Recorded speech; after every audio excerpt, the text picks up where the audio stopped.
Hello everyone and welcome to another episode of Social Sessions, the podcast where we engage with leading experts to unravel the complexities of law, society and the pressing issues that affect us all. Today we are venturing into a significant discussion about Scotland's legal landscape. We're at a pivotal moment with the introduction of a new hate crime bill that seeks to address and adapt today's societal needs. Along this, we are also examining the concept of juryless trials, a potential game changer for the Scottish judicial system. These topics are not only vital for understanding shifts in legal practices, but also for appreciating the broader implications for civil liberties and community safety. Today, we have Scott Forbes. Welcome to Social Sessions, Scott. How you doing, Sean? Doing? Good to see you and back you. again. Well, So it's good to have you back, and obviously we'll just for the viewers that don't know who you are, we'll touch a wee bit on your background, but we're here to talk about the kind of new landscape that's looking the hate crime bill and the potential of juryless trials. So I'll just let you go, Scott. So it's Edinburgh, you were brought up in Edinburgh. And born and bred in a mining village, so down the road. And then I told you before, my grandmother was a gangster. Aye. I met gangsters in my time, but not like my granny. So we milkmaid for Denny. You know Denny? Mm-hmm. So my grandmother was a milkmaid, a farmhand for Denny. And she moved to Edinburgh and listen, I think by the time the bankruptcy done it, they go around proceeds of crime. No proceeds of crime. Tax evasion. Took everything, Sean. Listen, showing them, if you ever look at Edinburgh, Carlton Terrace, Regent Terrace are the best streets. Apart from Ann Street, we're going to go into this about the judiciary later. Aye. And how they all stay in one street. But apart from Ann Street, probably, Regent Terrace is probably the finest street, one of the finest streets in Edinburgh. Well, my granny, coming from Denny, owned a house in Regent Terrace, but she owned 8 or 9 hotels in the streets that followed. Aye. Just a wee woman from Denny, but she knew how to milk every night. And so listen, I've had a pretty interesting childhood, growing up with a coal miner father and a millionaire granny, in between, And all good, Sean. I learned to read in prison. Aye. I read my first book up in Glenorchy, 93. That's a place. That's a place in itself. Right, and The famous Glenorchy in the 90s, eh? Later on, I'll tell you. No. Well, can I tell you quick? Aye. I went in the Glenorchy 92, I think 93. I've been in Salton. Aye. Salton's a breeze, eh? Aye. Chaff, eh? Aye. You know what I Edinburgh mean? boys. Everybody knows everybody. And at the time, there wasn't that gang versus that gang. Aye. It was Edinburgh and Glasgow. Aye.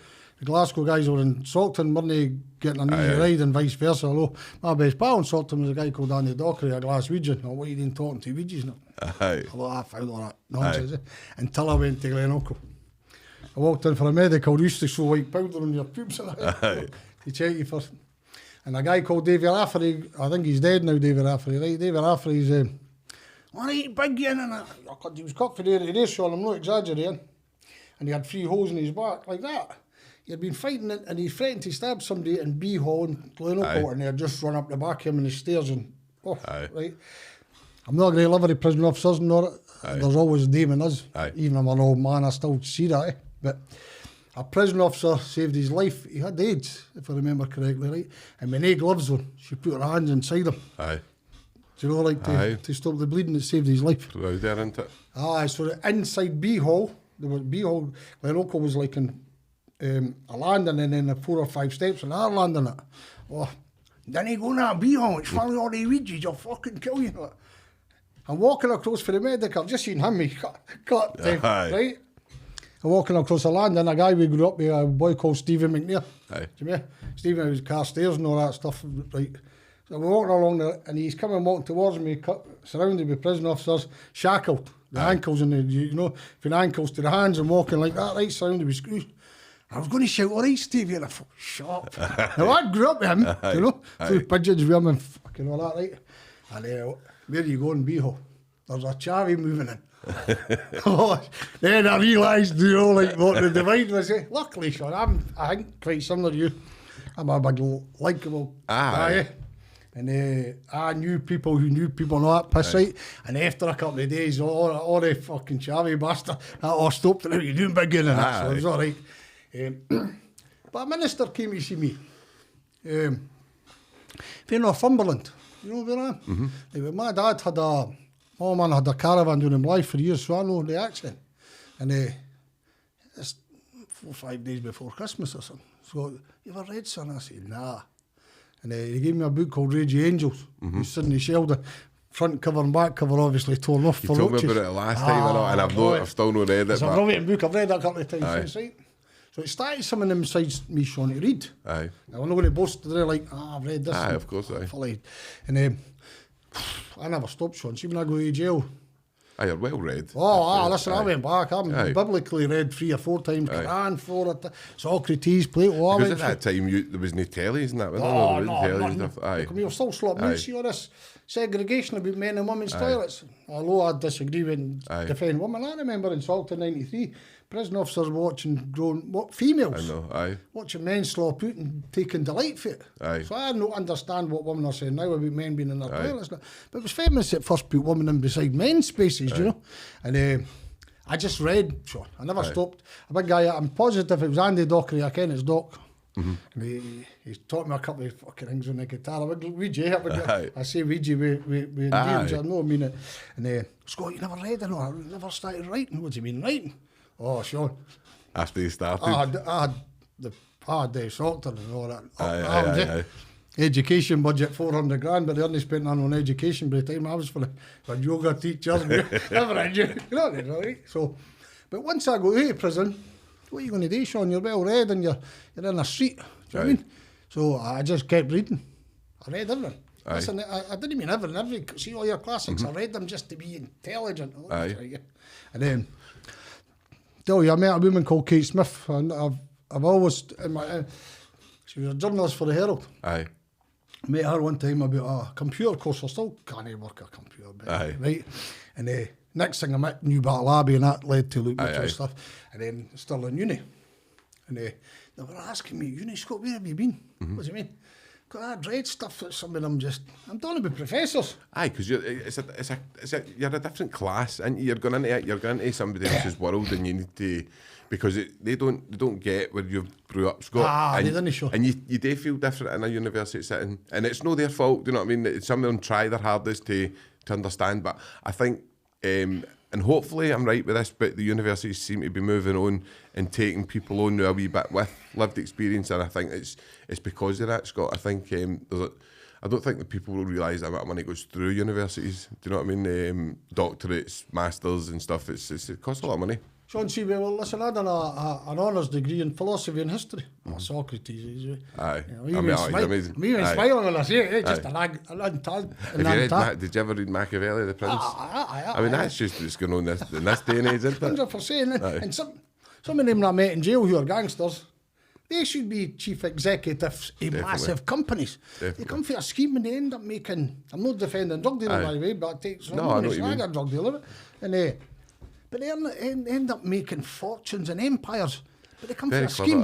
Very clever, driven. And I'll tell you, even guys I know, I don't know if you've seen this, Scott, but some of the creativity I've seen, like even down to, and as I say, we're not justifying things, but some of the things that you would see, like guys making stashes and stuff, it was amazing. Do you know what I mean? Like the creativity. Shouldn't you laugh at that, right? But some of the paintings you see in jail, the people are artists that they were never given a chance. I know 2 boys that had never drew in their life, right? And see if you've seen their paintings, you would think they're amazing. Like it's like photos, like as if they can draw photos.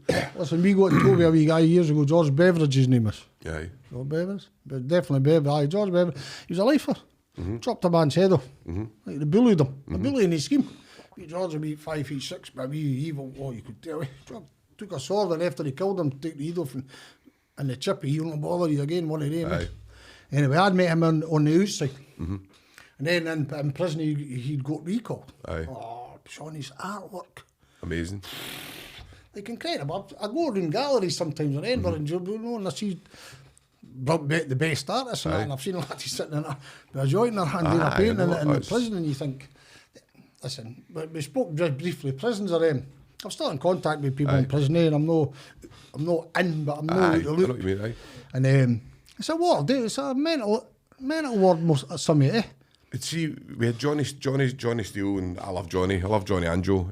But Johnny Steele was on here, and he was talking about the special unit, and had David Heyman also, who was a big part of the special unit, grinning out and stuff. Do you remember? And see, when these guys were showing a bit of humanity and stuff, the change in them was unbelievable. Do you know what I mean? And I think I seen Neil Mackay. He tweeted something about a program that I never got to watch, but he said that it was something to do with the special unit, and it brought him to tears. He says it was like it's just, and as you say, 90% is like people that shouldn't be there. They should. Do you know what I mean? It's a shame. But again, you could talk about that all day, and we've spoken about it loads of times on here, Scott. But no, like people like Johnny Steele and that are really kind of heroes of mine in the way that they're able to live their life and change and still have that empathy and compassion in them.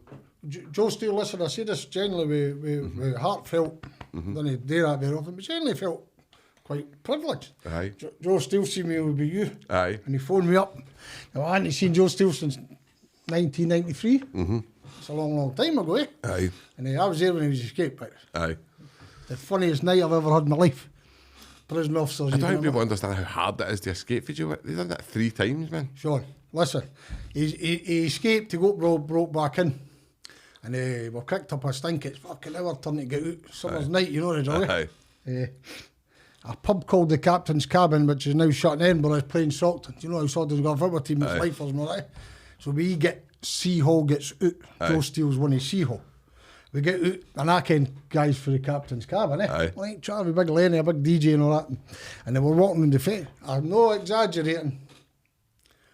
One of the big giant TVs you see in the Dundee office, you know, cut out the hole in the fence. And you're like, what the fuck? And a wee guy called Bobby Lennox, you mentioned Bobby. Bobby Lennox, he was a Celtic casual, if I remember correctly. If it's the same Bobby, I know Bobby. He got life for, I believe, a crime he never committed. I know Bobby, So him and Joe, he still owes me a phone care, by the way, right? And he used the phone care. We used to deal on phone cares in £2 bit of hash. Him and Joe was walking in front of me. Old Peter, I know say his surname, you know, like that. Me, him, and James Gardner and a few others. And we got told to give Joe Steele 45 minutes before any of his day. And Joe went through the hole in the fence. He ran across the field. There's a prison officer watching this. And we're all smoking joints and shouting, "Oh, here, boss, have a look at that." And the planes are flying over here. 5 guys escaped. Think you're right. One wee guy, Louis Reynolds, went through the hole in the fence, changed his mind and come back into the jail. And somebody says, "You fucking make your mind up. Are you going or no?" No, like, you know. So he was in debt for drugs, and a big guy called Nelly Drummond, who's now dead, an organ player, but a big homosexual, was paying his debt, so you know what was coming, so he chose to escape, right? 5 guys escaped. Next thing, the fucking helicopters, the alarms. So on very quickly, we're going back in, and there's a big long corridor in Stockton for the football pitches, right? And the officers try to open the gate, and you could hear the police guy who was out there. They said, "You're all shouting, I'm shut up, you lads, too late, lock doors, now you're bad." You know what I mean, right?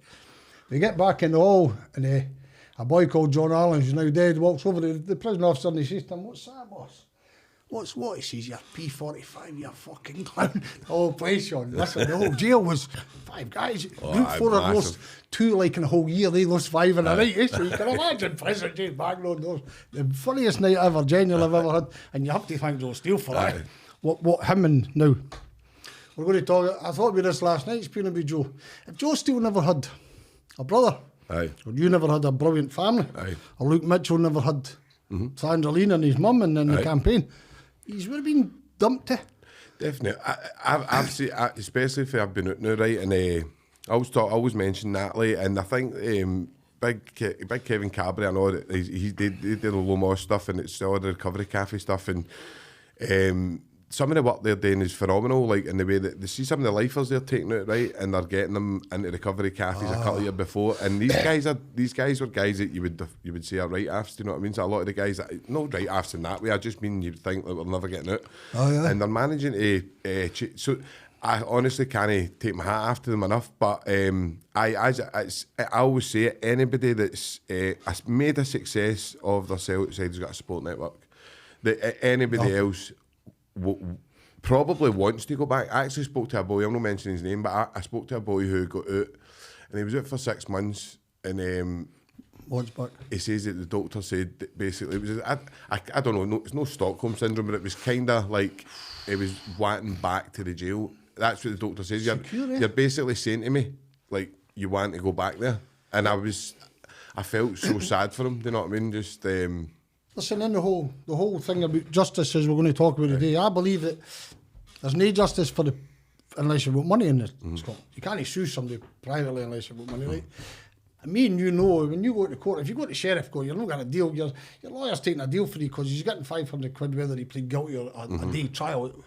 Common sense tells you you're pleading because it's 500 quid for 10 minutes rather than 10 hours. I know. Right. You go into the High Court for serious crimes, and unless you're... what is a QC on, Scott? I know. Generally, I don't know. Listen, it's been that long. I was arguing the other night with somebody on Twitter. I'm a Twitter fiend, as everybody knows, right? And Roddy Dunlop, people were arguing with me, and I say, listen, if somebody like him and Thomas Ross give you advice, fucking take it. Aye. Not on Twitter telling two of the best at the game law.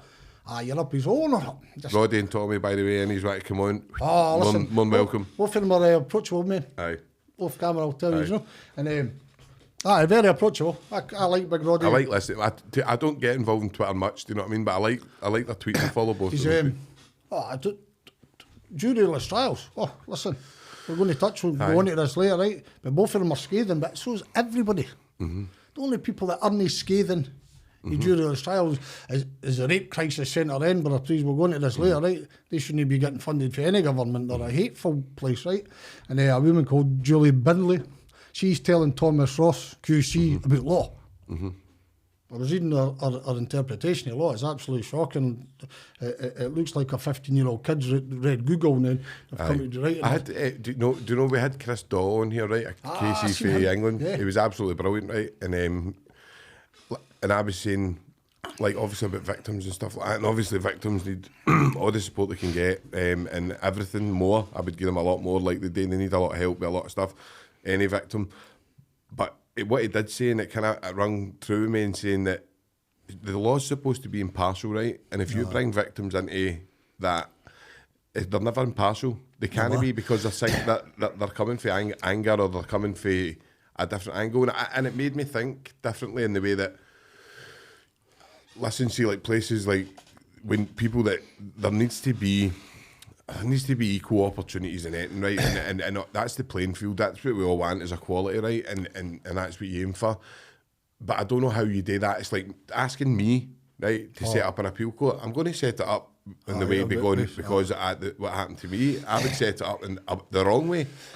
See, the only thing I found this, and we'll use your case as well, if you don't mind. Aye. When people are attached to somebody that's wrongfully convicted. Aye. Love is an emotion.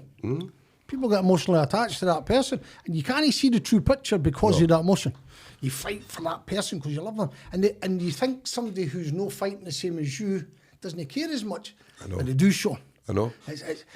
You have to keep emotional. I learned that at uni. You have to keep emotional. You do, and I'm not there yet, but I'm getting there. Do you know what I mean? Like, in the way that I'm starting to see people like Donald Finlay, people like Dorothy Bain, people like this, they're doing a job, right? And I'm not, whether I like them or not is a different thing, but they're doing a job. And Here's another thing. We'll go to Dorothy Bain later if you don't mind, because it's about justice. Aye. When you go to High Court, you get better treated if you're a criminal with money than you do if you're a criminal with no money. We all know that. Nobody name people. I've sat at tables where envelopes have been handed over to top QCs, respectable people. A lot of people don't believe that. I know, it's hard. I know. Scott, you were a lawyer, do you know what I mean? But you can say it to your blow in the face, people don't believe it. I'm not going to name him because you did. You get backlash because it's backlash. I'm not scared of it. Aye. There's a paedophile, a well-known paedophile KC, QC, because he did when he was a QC, right? And I met him many, many years ago, and with a man who handed over an envelope, 30 grand in it, to defend his son. And his son was involved in all sorts of shit, fraud and all that, right? I'll ask your viewers who didn't believe in the corruption, and we'll just hit right into it, right? To look at a thing called Fetty's Gate. Fetty's Gate was allegedly, wasn't allegedly, Fetty's police station in Edinburgh, somebody broke in and they stole files on paedophiles. Judges, lawyers, actors, property dealers. I don't know if you've seen John Wedger's podcast, but John talked about a lot about that, Scott. He was touching on a lot of that stuff. Well, Sean, in 93, I sat in consultation with a man who was being quizzed by Lord Nimmo Smith. He's a trial judge in the Mitchell trial, right? Nimmo Smith at the time was a QC. He got employed by the government or the Crown, whatever, to conduct an investigation into Fetty's Gate. But gay men getting away with everything because we're part of what they call the magic circle, right? Now, whether it's all right or wrong, Nimmo Smith QC carries out an investigation. The day before, maybe a year's investigation, so the day before he's going to release his findings, he gets a chap at the door. Hello, my name's Joe Bloggs. And he allows the man into his home. Now, allegedly, what happened in that home, we'll just leave it. It's allegedly, nobody knows. But what is for fact is he divulges all his secrets to this man. The man who he's divulging the secrets to is a man who he's been investigating for over a year called Eric Donaldson, a rent boy, shoplifter, housebreaker, rent boy. He has allegedly broken into Fetty's and stole it, but he'd been sleeping with all these judges and that anyway, so he's now got this QC who's revealing all the secrets to him. So the report got redacted. So what's an FBI report in the Mitchell case? You know? Just black felt at pen, right? Nimmo Smith takes leave with nervous exhaustion. Anybody else would be sacked, but he got nervous exhaustion. The Sun newspaper in the morning after that had a headline, Nimmo the Dimmo. Imagine being called that on the front page, right? 3 months later, he come back, and 6 months later, he was Lord Nimmo Smith. You can read into that what you want. That's up to yourself. I'm not going to go do it.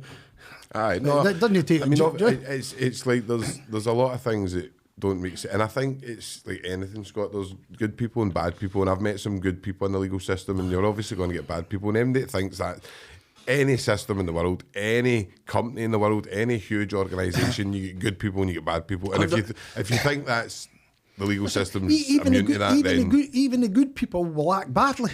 Aye. Of course, it's a system that needs to be definitely operated. See if you're part of the Crown, your job is to get a conviction, right? If you're a defence, but your job is to get. I think you know me. If I want to win a case, I'm. Aye. I'm not saying that's right. Aye. Like after you go away, I've got plenty of guilty people off it. Aye. I'm not saying that's right either, but that's your job, and I get. I remember years ago, Sean. Listen, there's a Dorothy Bain. When she got appointed Lord Advocate, she's a woman of great integrity and all that, right? She's investigating Nicola Sturgeon, but she's sitting next to her on a daily basis. You can't investigate somebody you're friends with or close colleagues. No, because what that gets put down is because something happened similar in my case, and what it gets put down is they're a higher. They're above that. Aye, they're above that. Right, well, listen, this is she got. It's only the Lord Advocate. I think about 2010 or something. There's a brilliant article, you'd have to go and search it, about the judiciary, how close they are. They all went to the same school. 70% went to Royal Edinburgh School. Royal Edinburgh? Edinburgh Academy, right? They all went to Glasgow Edinburgh Uni, 85%. 75% stay in one street in Edinburgh called Ann Street. They're all married to each other, right? And I remember your case. They're above it. Now, I got a phone call. We were talking about justice a couple of weeks ago. And do you know some people are now in the untried Sean for over 2 years? I know. Right. And then obviously we talk about the big thing, and there's people in Guantanamo Bay in that, like 8, 9 years and all that, and this is the people, the system we're taking the American, Canadian system and all that, and these are the same people that do this, right. But, on you go, Scott. The phone call. Scott, what about this? Calm down, Jerry. He says, I went to the appeal court. I got sentenced. I think he got sentenced to 8 years. He says for a crime he never committed. Anyway, he went to the appeal court, and Dorothy Bain was on the appeal. But he had been sentenced to Alan Turnbull. So the wife of the trial judge, and again, I remember that case, your case in the appeal court, we were above that. So they didn't believe that their emotions or their ties are relevant. I remember when I came out from Do you remember the Chris Shedd and Dorothy Bain having the argument? And, Aye. like madness, like in front of that was nuts. Like that's where you see the humans, because she's annoyed that they were friends and he's wrote something about her that's he's putting in. So this shows that they are human, and they're not above being hanging, like just as anybody, a normal person. Alan Turnbull, legal genius, you call me. Some call him. I did like his paper on the no incarcerating under 21. I did like that, and I did like that paper. But well, listen, we were going to go back with Louis Mitchell now, because he was 14, and his age wasn't 18, and use that paper because he was the sentencing judge. Well, he was the advocate deputy, so we're going to use his paper, do you know? But that case is that right. Al McGrackie, prosecuted by Alan Turnbull, right? And recently Dorothy Bain goes to America. America have now prosecuted a Libyan for making the bomb. In addition to Al McGrackie, America saying this man made the bomb for... But Dorothy Bain has made the decision not to prosecute that man. But she flew to America to sit in consultations. Her husband's the man who's been accused of... No, Al McGrackie, I mean, there was obviously, we all know, there was that nobody will know what happened in the conversation between them, and obviously Gaddafi was alive at the time. There was a lot of things. But you don't walk for the biggest murder ever in Scottish history and then just turn around and go, look, they were no telling you why and stuff. I mean, it's no... This is what Chris Daw he was talking about it, and he was saying, like, you need to be open, transparency. That's it, transparent. Yep. Do you know what I mean? I thought, you gave me the headline, the hate crime, that we'll come back, but I was thinking today about justice. Listen, growing up, come on, I've been in prison. I think I've done 7 a man, so no good, eh? Aye. I understand how it worked. And I used to just put down the police and they like you're being a prick, and some police were bent and got most of them right.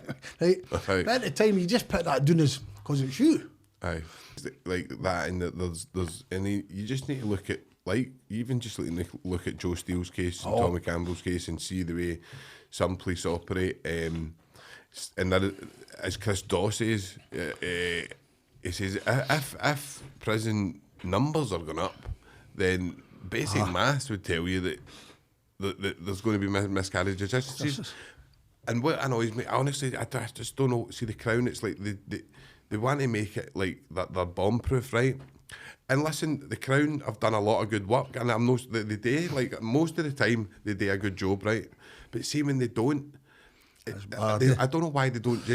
We're all human. See, if they were just to hold the hands up. It's the same with politics. Politicians do not want to say, I done wrong. No, they didn't. Like, see, if I made a mistake, I go, I got that wrong there. I apologise, whatever.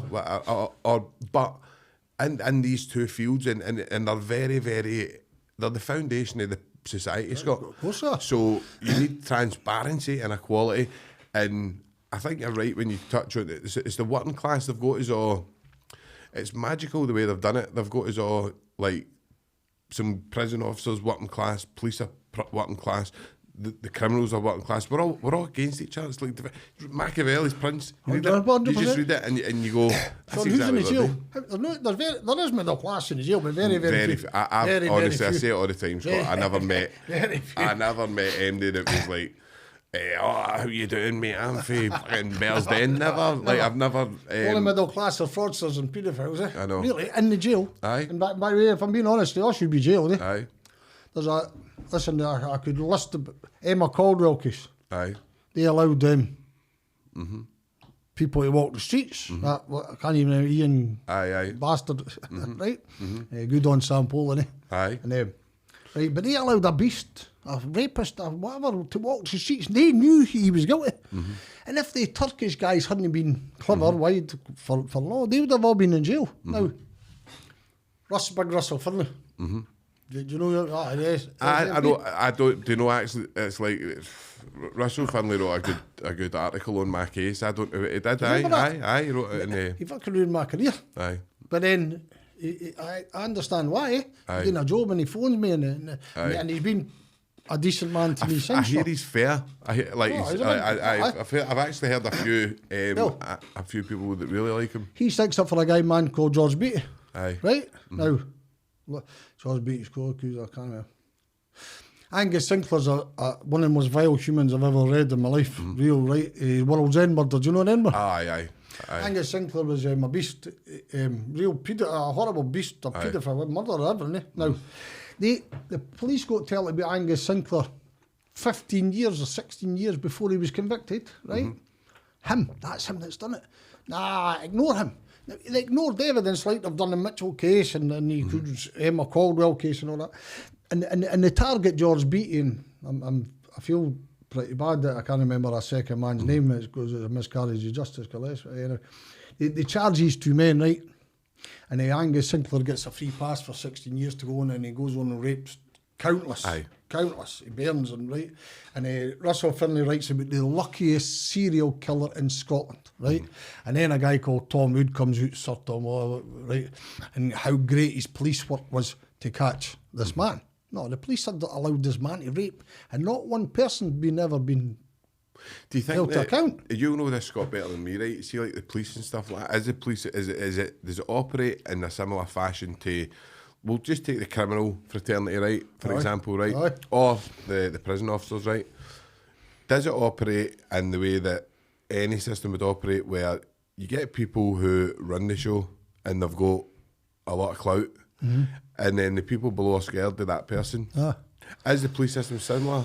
Obviously, I don't really know much about the police system, but because if I've got to admit, I've met some nice police. I've met some. I had John Wedger on last week.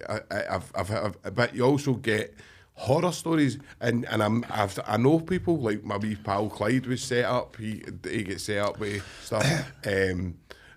I know a lot. So Joe Steele and TC, you get horrible policemen, police that are really, really bad. Listen, I got I don't know. I've had a couple speak to me about Mitchell recently, right? Everybody knows now. Everybody, I think, knows now who Mitchell didn't kill anybody, right? And some people, police know that as well, right? Craig Dobie been doorstepped, and digressing, but doorstep. And all he says is, we know things about Mitchell that you don't. What? Why was it not put in court? Well, this is stuff, because obviously I didn't see it, Scott, but I've seen a lot of people as I say, about transcripts about, look, what was that? I don't, because I didn't, right. But people were saying, oh, this proves he's guilty. John, listen, I'll deal with this. Listen, me and Sanderline don't go on and all that, so I'm no defending, but I'll defend when I need to defend it. Then again, if people ask for transcripts of the trial, as Andra says, she couldn't give them all, she wasn't willing or whatever, I generally don't know. So people come out to rubbish Sanderline by publishing transcripts. I keep reading these transcripts, so all it does is emphasise everybody knows. Why do you want to read the trial when you know the trial is there anything in it? Nothing. Okay, what they're shouting about now, listen, I've got the trolls, they're shouting now about Shane Mitchell. Is that Luke's brother? Yes. I'll give you an exclusive as we're talking, right? Fuck it, I'll just come out and say it. Shane Mitchell was allegedly in the house that night, right, watching, I didn't even care what a pop-up is. Somebody did with a computer, he's watching porn and some things to do with cars, right? A pop-up's just something that's like an advert. Aye, and if you pop a head on it, you get... I'll come in hundreds of shit. So they're all arguing, was it a pop-up or was it no? Or, and what did you admit? You admitted in court that... And is this like a 40-year-old boy that's sitting watching porn on PC? I mean, he's 19. If I remember right, I think Shane's 19 and Luke's 40. And the alibi is I was upstairs watching porn and Luke was downstairs, but I didn't care if he was here. Nonchalant. See, the first... I always go with the first statement, The rest is all nonchalant. No, I always say that. And just nonchalant. So he's not trying to cover it. What I will tell you on the record, the exclusive. Nobody else have told us. I've spoken to people in the last few months as close to the case as it can get. Does that make sense? And three people were like in. Right? And Luke's family don't like him. They don't like the mother.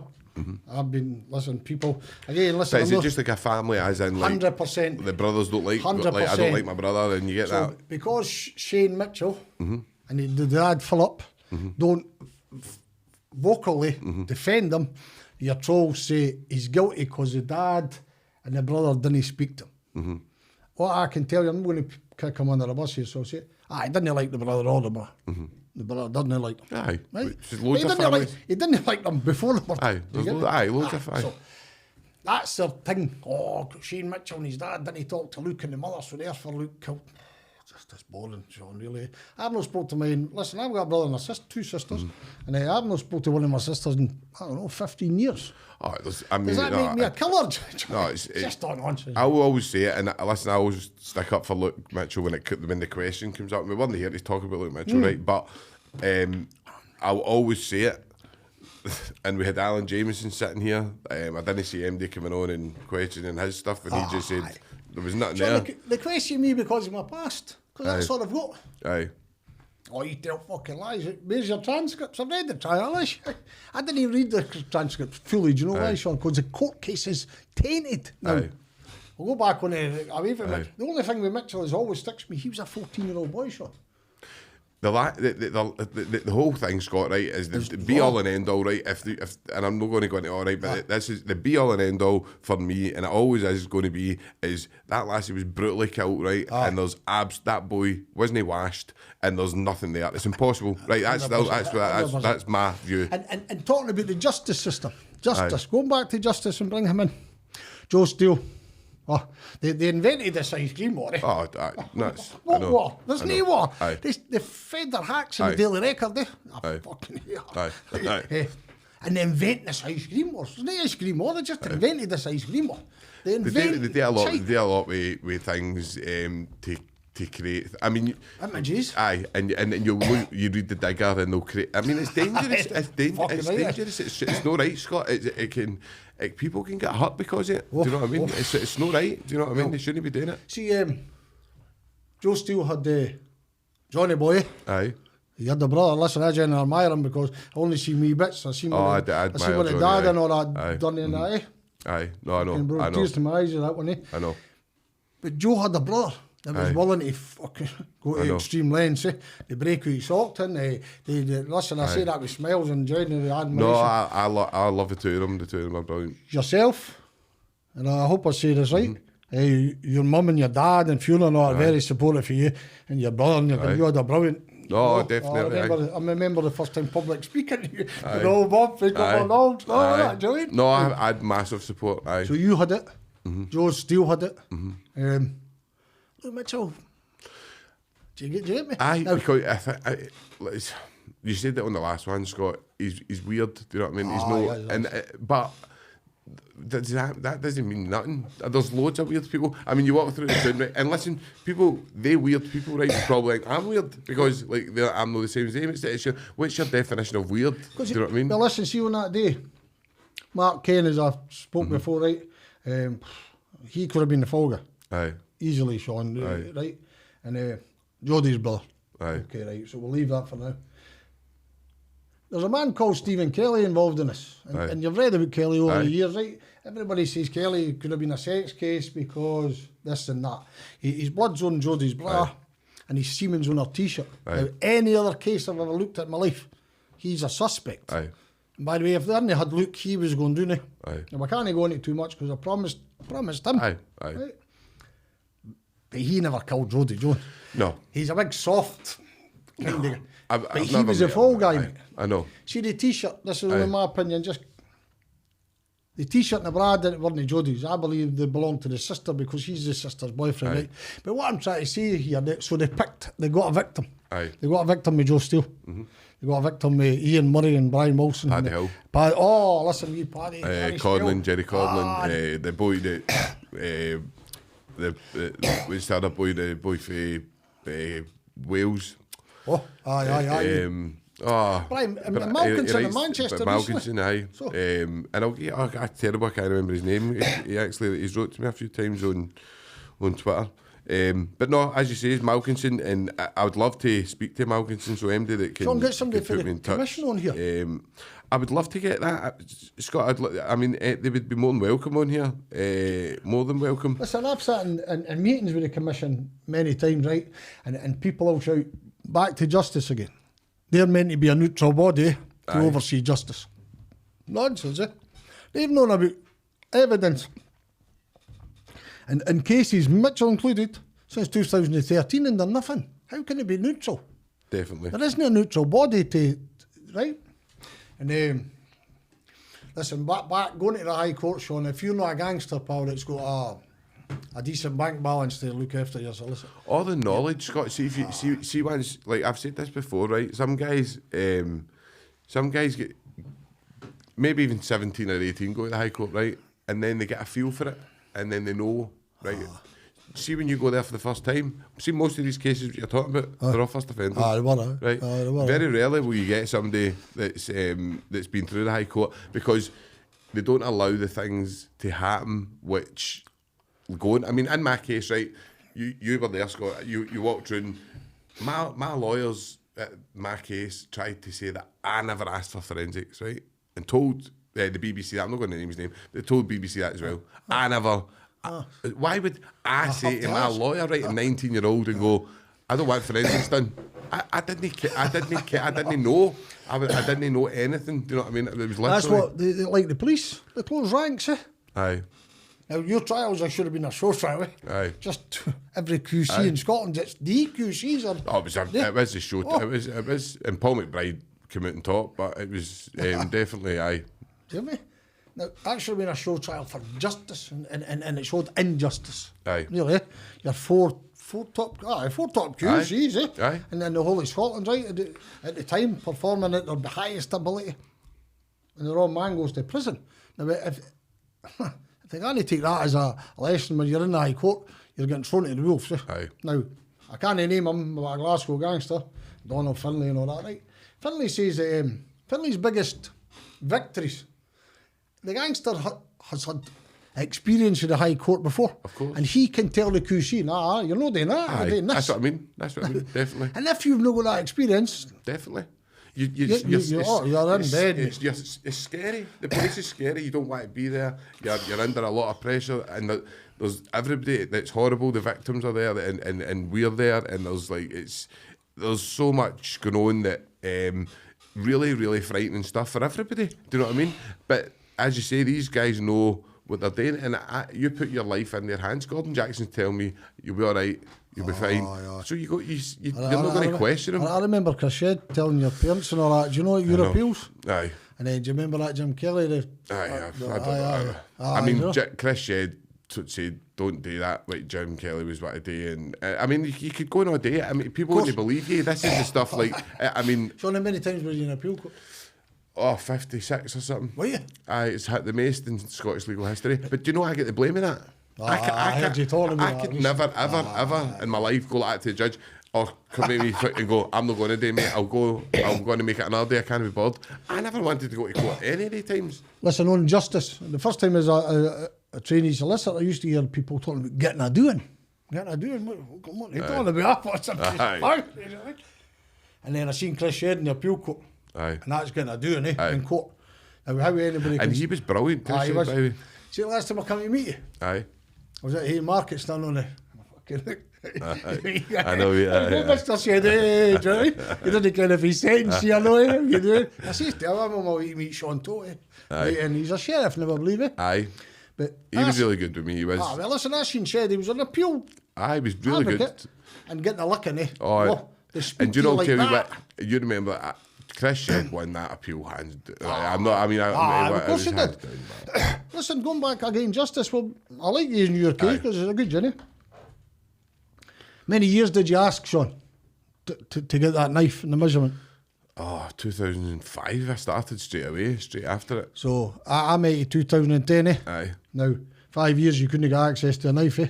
Aye. Now, even after Pounder.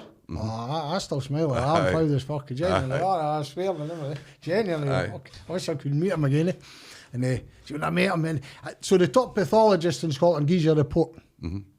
I remember I'm looking at the wound, going to him and showing him the wound and blah, blah, blah. And he measured it and he said, Scott, you're right. I'm not right, you were right. Aye. And he writes a letter to the Crown. Now, when somebody like Pounder writes you a letter to say, listen, there's something wrong here. These measurements don't add up to what's been presented in court. You would think it was then easy to go to court and get that knife, eh? Oh, it's not. No, I know. Now, I'm not wanting to be critical here, but other people who don't know how to get that knife would never have access to it, right? You know, I go Definitely, aye. and because you have to fight, Sean, You have to No, on I the know. phone every Aye. day of the week. Fucking a letter once a week and on the phone. And I remember them taking them into the sheriff court. It's now the High Court. It's all sheriff court then, but at the High where Aye. Juryless was. And down the stairs they've got a big vault. So the size of this room. Aye. Everything you can imagine, eh? And me and him went down the stairs that day to get that knife. Aye. Oh, Sean, see when he was measuring us. Aye. Right? Now, but that's justice. Now, you were 2005 saying that's the wrong measurements and they're telling you just shut up, eh? Even when a top pathologist comes and says, no, there's something wrong here, please look at it again. The Crown just not ignored you, but... What Alan Jameson said to me the other week was, what we've got is a forensics and we've got pathologists that are creeping in to try and talk about forensics when they're not trained on that. It's like that's not their ability. Like you've got, Chris said, told me, literally said, this guy would tell you that a spaceship came down and aliens would do it. Do you remember who was on it? Aye. Can I say him? I never mentioned his name the last time, but if you want. I'll say it, I'll take the lawsuits. I've told people that before, I didn't want to get you into trouble Aye. or anybody else. Aye. I'll say it. Aye. Well, other people, you shouldn't say that about Mitchell, because Aye. I'm saying anything you want. Aye. You can take me into court. Yeah. Aye. I was going to swear there, son, because I ken what I'm saying. They can't sue me, mate. Aye. Truth can't be touched. Mr. Basuto. Aye. Well, I've sat with Mr. Basuto. And Mitchell case is shocking. Again, I revert back to that, I keep, because it's part of it. And Basuto, and you get your trolls online and that, they tell you, but a professor says this, or a QC says this, and who are you to question that QC? I'll tell you what, I'm as educated as any QC, KC now, and my life experience. I know, I keep saying QC. They're better in court, Sean, and they're not beating us on Aye. other things, right? We've got knowledge that they can't have. And your Professor Pounder, and it's ignorant to question a professional man unless... He worked for NATO and America, and that used to call Pounder, and he was the top... They say he was in the top 5 pathologists in the world. I remember going to Basuto and saying to him, Mr. Basuto, he's a nice wee man, by the way. Aye. And Sam Poland questioned him, remember about Mitchell and all that. And he whatever you asked him to find, he would find. Come on, I want you to find out it was vodka, no water, that no problem. People didn't get that. I know. And then what they're doing now is the Crown employ Basuto, but the defence then can't employ their own one because the Crown have already had that report. And what they're saying is the Crown report's as good as... I know. It's Well, there's a gospel. lot of guys in jail now with these guys that are... that QCs are known that they'll say it. Do you know? It says madness, but right. Anyway, we'll jump onto the right. So the hate crime bill. Aye, we'll have a laugh for this one, eh? The hate crime bill. So what I've got here, right? I've got it. You tell you what's the concept here, Scott? What's the concept? It's aggravated breach of the peace, Sean. See, the hate crime, do you know, listen... So I've got here, right, it says, so the law aims to provide greater protection for victims and communities. It consolidates existing hate crime laws in Scotland and introduces a new offence of threatening or abusive behaviour intended to stir up hatred based on age, disability, religion, sexual orientation, transgender, identity and variations in sex characteristics. These provisions supplement existing offences related to stirring up racial hatred, which have been in place across the UK since 1986. This is excluding misogyny. The law does not include misogyny as a protected characteristic. An independent working group recommended introducing a separate misogyny act to address street harassment and online hate, but it has not been published yet. So, is my take of that then that if, like I've spoken about him before, I don't like Andrew Tate, right? I mean, he's very clever, articulate, blah, blah, but he's misogynist, right? So does that mean that I can say what I want about him, and there's nothing. you can say you want to be woman. Aye. Misogyny covered. Listen, I can turn this in funny, but no, I'll just tell you how it is. It's aggravated, Sean. Well, see if I say to you, Scott, if I aggressively said to you, you fucking chavvy bastard. Charlie's not protected. That's breach of the peace. If I'm in the street yes. and there's a policeman there, so. What if is he it- says you're black, how Charlie does, bastard. how does breach of the peace no cover that? Well, listen, that's a good question.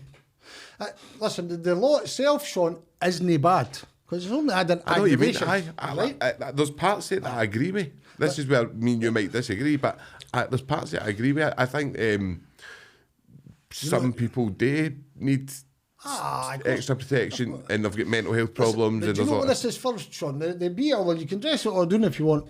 This is to do with transgenderism. Mm-hmm. Please listen, because all you had to do was add aggravations to the... Listen, breach of the peace has been challenged in Europe before because it's too wide. It's general. It's so general. And it's got challenged in the European courts, and the European courts have allowed it. So ever breach of the peace, Scots laws. It's huge. Oh, it's huge. So if I call you, shut up, you fat bastard, breach of the peace, but if I Spectrum's call you a huge. black, it's an aggravated. Aye. So why not just add the aggravation to it? I get the racial thing, right? I get that. I get the racial thing. Like that should be there. In my opinion, I think. It should be there. Definitely. Racism's a bad thing, Sean. I don't like. I don't think you should be. I think you should. This is my only me, right? I think if you were somebody, if you believe in biology, right? If you believe in biology, you should be able to stick with that, right? Or if you're a Christian, you should be able to stick with it. That fundamentals, right? You know what I mean? Total abuse right now. J.K. Rowling, I know, she gets it. I know, I like J.K. Rowling. By the way, J.K., you want on here, you Can I can tell go. you something? When I stay, mate, she's got... I see her nearly daily. She's a beautiful horse, by the way. I know, you know what I'm going to say. Go, try and get her on. Listen, I know listen, you can. she That's a joke followed for me you. on Twitter. Did she? And then I got fucking banned and I had to get... I had a bad day. Right, anyway. Hate crime, me, this is only me personally. People, who's he? They could have done it easily. What they've done is, this is a Stonewall law, mate. Now, we'll bring laughter into this, but it's not even laughing. The hate crime bill is this: if I feel offended, not if you've committed a crime. So if I feel offended at what you've said, I have to report that crime. So if I say to you, a man's a woman and a woman's a man. aye, but even so, it's because it's covered quite a lot here. It's like saying religion as well. So just say I said something like I don't like Buddhism. And you get offended with that. And I'm sitting in your house with your wife and kids, and somebody's brought me your house, right? Aye. And sent to tea, and you've said that in your own house. Oh, and I feel offended. Now, here's the big thing about the hate crime. It's not what the police perception it is, and it's not what anybody else is, it's what the complainer's perception is. There's two things. We'll go back to class in a minute, right? It's targeted towards white working class males between 18 to 30. The police had to take it down. I reported them for hate crime, Lothian, but Police Scotland. Do you know the stat? Because I know there was 10,000. 10,000, 90% have been binned. And how many were white young Well, no, what they've done is the police. See when the police come out with their hate monster. Did you see that? No. They had this wee... Sean, it's actually embarrassing. They had a wee guy dressed up in like a funny uniform. The hate monsters come to get you, and they tell you how you, if you feel upset or offended, please report the crime. Aye. So the hate monster had to get down because everybody started reporting the police hate monster for hate crimes. Right, the three biggest hateful It's so people. hard to say. Listen, What is the definition? So, right, honest, keep talking, Scott, now, because I'm going to just look up the kind of... the day that it started, the two most hateful people in Scotland, wait for it, right? Three. Police Scotland, J.K.R. Rowling and Hamza Yusuf. Did you ever see Hamza Yusuf's speech in Parliament about white people? No. Right. White. Lord Advocate, white. Jury, white. Right? And he went through a big list. White. So everybody reported them for hate crime based on race. J.K.R. Rowling got reported wildly for her believing in science. That's how I see it. It's no transgenderism, right? And Police Scotland, I reported Police Scotland for hate crime because Police Scotland put out a statement with this hate monster, and it was to target the 18 to 30 white males who are easily influenced by their peers and who have a basic understanding that they're racially superior to others. So I report that because that's a hate crime towards white youth, right? So they've all tried to change it. So the hate here, right, in the dictionary, right, is defined as a feeling of intense dislike. So if you...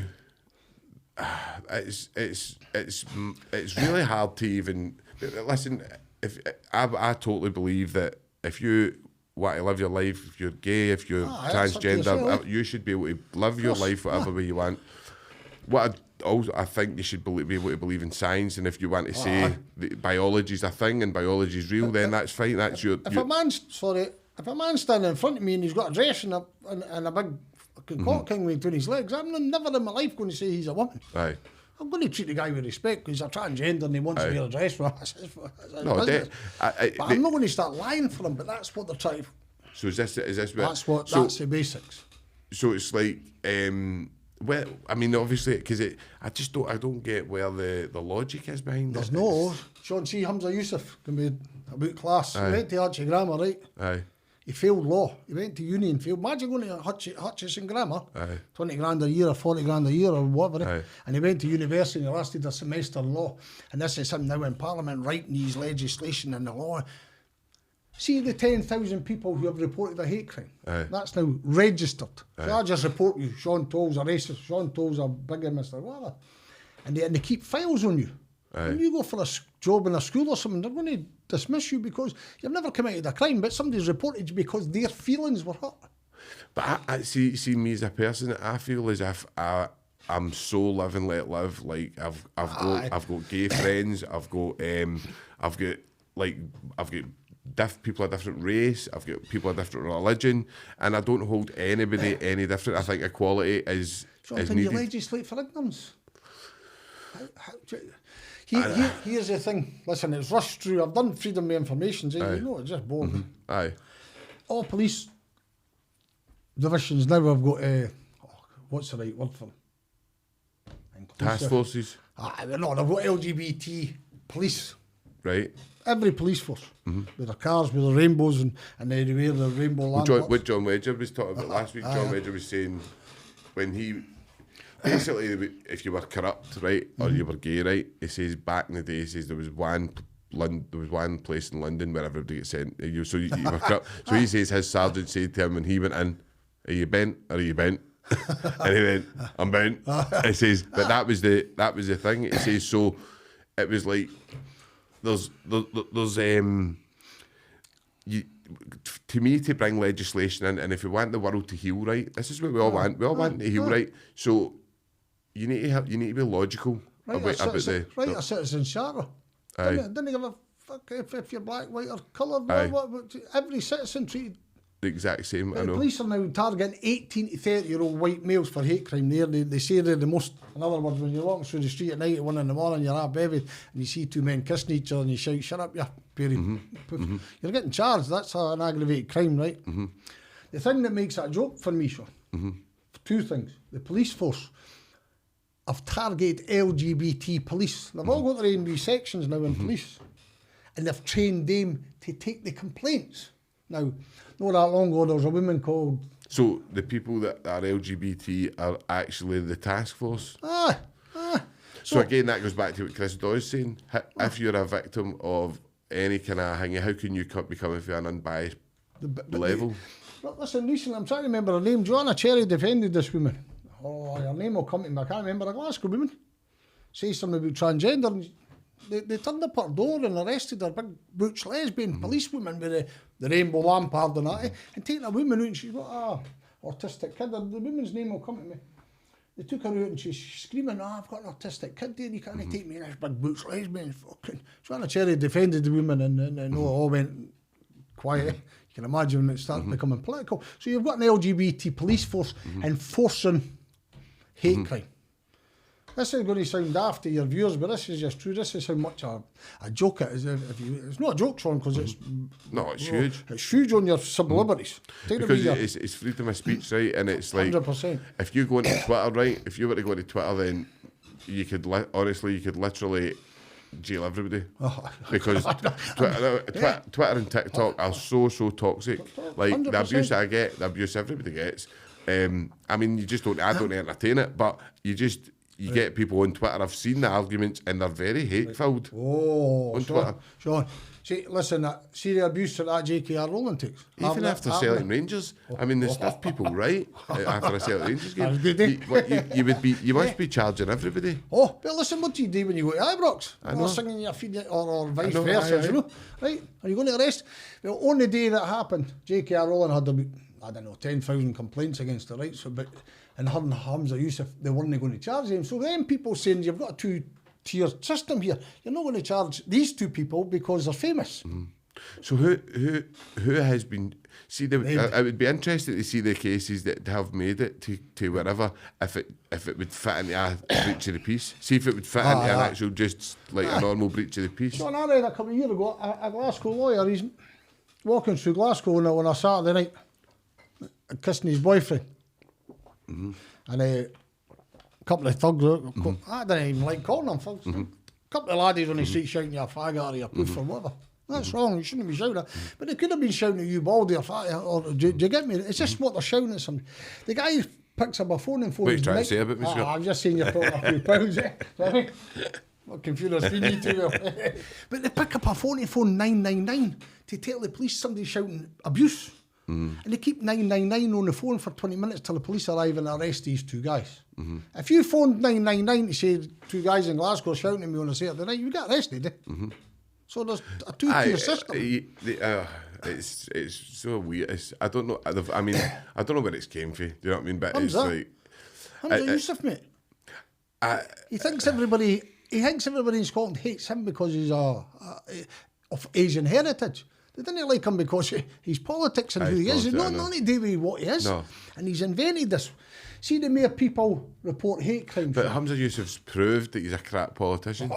I mean, it's not, you know what I mean? It's not like, and I very rarely have I ever seen anybody on Twitter. I don't think I've ever seen him saying anything racist about him. Nah, I've seen a lot of people writing about his politics. I've also seen a lot of people writing their stuff about Jacob Rees-Mogg, including myself. I don't like him. I don't like Jacob Rees-Mogg, but Hamza's turned racism into a profession, mate. Listen, I went to Hutchie Grammar, we're bringing up class again. The guy's thick. Please listen to me. It lasted a semester. No, I never went to school. I've got an LLB. I never went to school. He went to Hutchie Grammar and he couldn't do a semester in LLB. What does that tell you, Sean? So he's no clever, he's no, right? And he's turned everybody into hate. Everybody hates me because I'm for Pakistani heritage. He boasts.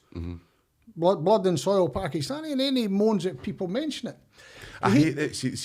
See if you actually go back to, right, see if you actually go back to The Prince, right, and I'll go back to it again. Anybody, people should read it, right, because Machiavelli talks about how to manipulate, and it's all about dividing. See if you can divide and conquer people, right? Yes. And that's what everybody's on sides now, right? And instead we really need to heal, honestly, but as a society, it's getting bad. We need to come together. See the hate crime especially the working class. Hate crime mob. A mob, I call them. That's the worst I've ever seen, sure. Now, listen, joking aside, if you vote 10,000 complaints, what he's going to come out and say is, listen, there's 10,000 complaints here. In a month. In 1 month. So you're all hateful, and this is why we need stronger laws. He invented this hate. All this 10,000, it's people phoning up, oh, he says something bad about me. Have you seen where he can report the crimes? No. This will take us into rape trials, are we right? I'm laughing because can I be funny? Aye. Right. In the borders, to report a hate crime, you go to a mushroom farm. So you buy mushrooms. Or by the way, when I'm here, I'd like to report Sean Toll. I heard him having a discussion about transgenderism, and he says that he believes in science. I believe that's a hate crime. So the police have to investigate it. No way. No, you have to investigate. The police are now obligated through legislation that whoever makes a complaint, it's not about what the police perception or the law perception, it's what the complainer's perception is. So all these LGBT police have been trained. When they take phone calls for people, they must register that complaint, but they must investigate it. Now, you could be the nicest man in the world and say, oh, that man over there is not a woman. And you're doing as a hate crime when you go for a job in like schools. Now, that's in the border, so you go to a mushroom farm. Think so what about somebody like Richard Dawkins then? In Scotland, he couldn't open his mouth. In Scotland, J.K.R. Rowling, if J.K.R. Rowling had billions of pounds, mate, she would be a criminal. See, the first day of this hate crime, J.K. Rowling would have been a criminal. She's brilliant, by the way. No, I like J.K. Rowling. Listen. Do you like J.K. Rowling? Aye, I like J.K. Rowling. Right, so that's in the borders. You want me to tell you where you go in Glasgow? Glasgow, you go into a sex shop in Glasgow and you can buy a dildo and they strap-ons, and I'm not being crude, but I'm just telling you how it is, right? KY jelly. And by the way, when I'm here, I heard a conversation the other day, I wanted to report a hate crime. In Edinburgh, this is where it gets real sinister and sick for me, right? And careful how I say this. There's a LGBT youth in Edinburgh, right? Is where you go and report hate crimes. That and a rape crisis centre, but we'll come into that about the Juryless trials, right? So when you want to report a hate crime in Edinburgh, you go to a centre called LGBT Youth. LGBT Youth has got a history of child abuse. Please ask your viewers just to take time out and Google one name, James Rennie. James Rennie was the chief executive for LGBT Youth. Him and a man called Martin Henry, who investigated the SFA child abuse. Please Google and have a look. James Rennie was raping babies, Sean, right, 3-month-old, for the largest paedophile ring in Scottish legal history. He was that depraved after he was raping babies. He was looking for Down syndrome babies to rape for mere perversion. He got 13 years, reduced to 9, and he was funded all the time by the SNP government. I'm an SNP fan, so I'm not abusing it. Once he got sentenced, Alan Smith, who's now an MP, he took over the centre, the LGBT youth, and nobody ever investigated. They're now in schools. If you look at the papers this week, LGBT youth are now in primary schools finding LGBT champions and telling bairns about transgenderism and all that, right? And the whole history of them is about child abuse, but they're in their schools. And that's where you go in Edinburgh to report a hate crime. So you've got LGBT police trained in hate. And the places where you report it, sex shops and LGBT centres. That's where you report. I mean, obviously they might see the LGBT team, but I mean, you're putting a lot of pressure on them, like as individuals to I mean. But Sean, no, listen, I'm not getting the LGBT people here. I have to be clear about that. No, I'm not saying you're putting a lot of pressure. I'm meaning, the government. They're the ones putting the pressure on the government. See, Stonewall and LGBT, they control our government. See, doing in Westminster, the Tory politicians are controlled by bankers, Everybody knows that, The biggest lobbying group in Scotland is Stonewall. Oh, listen, I think 2021 main people for Twitter go into stuff, and we started looking at how many meetings did the government have with Stonewall? 220 in a year, in 1 year. Who's Stonewall? Stonewall's like your LGBT, transgender, whatever. What, is that the group name? That's a group. Yeah, that's a group. Stonewall is probably the most powerful lobby group in the UK. And in 2021, the government met him 221 times in a year, Sean. In a year. Now, that doesn't include a thing called mermaids, LGBT, trans. Some of the things that you hear about, like, because I've heard that you can, like, there's children in schools like identifying as sharks and stuff like that, right? And I don't get that, right? And I'm never going to get it, right? Look at the parents. A parent can't tell you that. How can a wee boy say, I feel like a woman when he's never been with?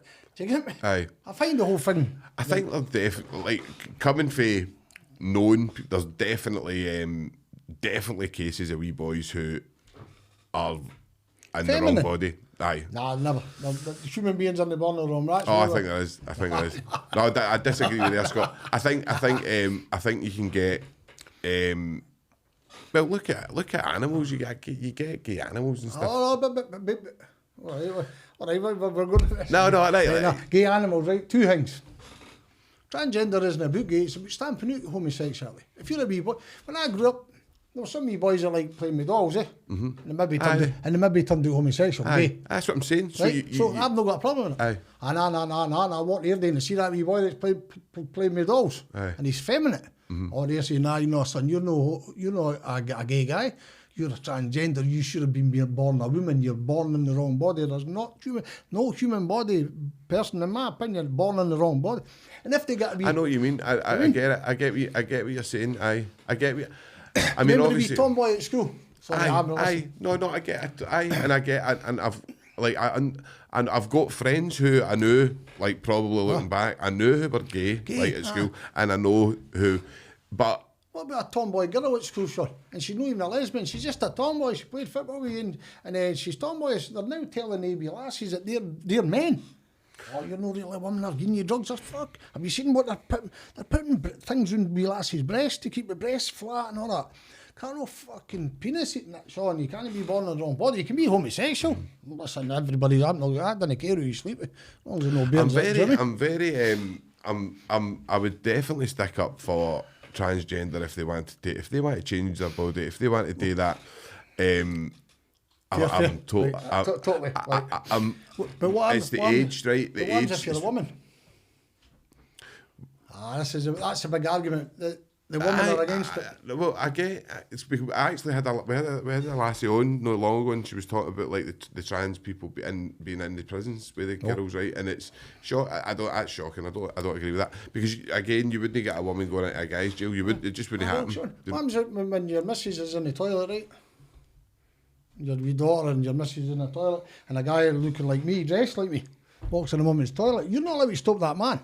That man can say, I'm a woman, I'm going in that toilet beside your daughter and your woman. You don't have to be stereotypical female wearing a dress and lipstick, but we'll just go doing that. What's that Labour MP? We spoke about him earlier, what's his name? I've seen him standing in queues for female toilets, and women are looking fucking scared and all that, and he's standing here. That, to me, that's do you know what I mean? Is that allowed? Now, that's where it comes. You can be what you want, wear a dress, put on lipstick, do anything you like, but you're not a woman, mate. That's and it's woman. J.K. Rowling's a bit. Well, she's the best. Listen, no, I think it's like it's the age thing for me, right? It's like listen, this is where I actually sympathise with it, because I go, where is the right age to start educating somebody? This is where it does get hard, and I do sympathise with how they're trying to do it, and I've seen, as I say, that's where I say to you, we'll probably disagree on a couple of things, Scott, right? No, of course. But I do think that it's such a hard. I don't know why they needed to bring it up. This is what they've made it an issue. It's the number one. There's a report just been released called the CAS report. A doctor, a physician, a 4-year study into transgenderism in kids, right? Oh, mutilating bairns. Have you seen some of the pictures? They cut the breasts away and that. What age? Oh, bairns. Like, what age? Under 18, 12 and 13. 8 and 9-year-olds are getting tablets. Pre-puberty blockers. No, so 8 and 9? In this country? Rife. In this country? Yes, the CAS report have just put a stop to it, all right. England has followed suit and stopped right now. CAS says stop this maltreatment of children. Scotland wants to follow suit, but that be Patrick Harvey, do you know what I mean? Aye. Having that fucking, they're bad people in my opinion. I'm not caring if they're wee green. They didn't hug trees, mate. And they're trying to rubbish this report, a 4-year study, academic study into what's happening to children, and it's been published, and people from Roddy the Lopnat's class with that. I like Roddy the Lopnat. They speak. Aye. Joanna Cherry's my MP, and sometimes I disagree. I don't agree with her much, but on that, she's a woman, she's a lesbian, she's a liberal, and she's saying this is just no right. They're taking gay people and turning them into. I know what you mean. I know. I think. Like I totally agree. See, I had Neil Mackay on, and Neil was talking about it, and Neil was saying like the population that we're talking about here, right, of transgender is so small, right, and the issues it's caused by it is unbelievable, and I don't. Aye, okay, right.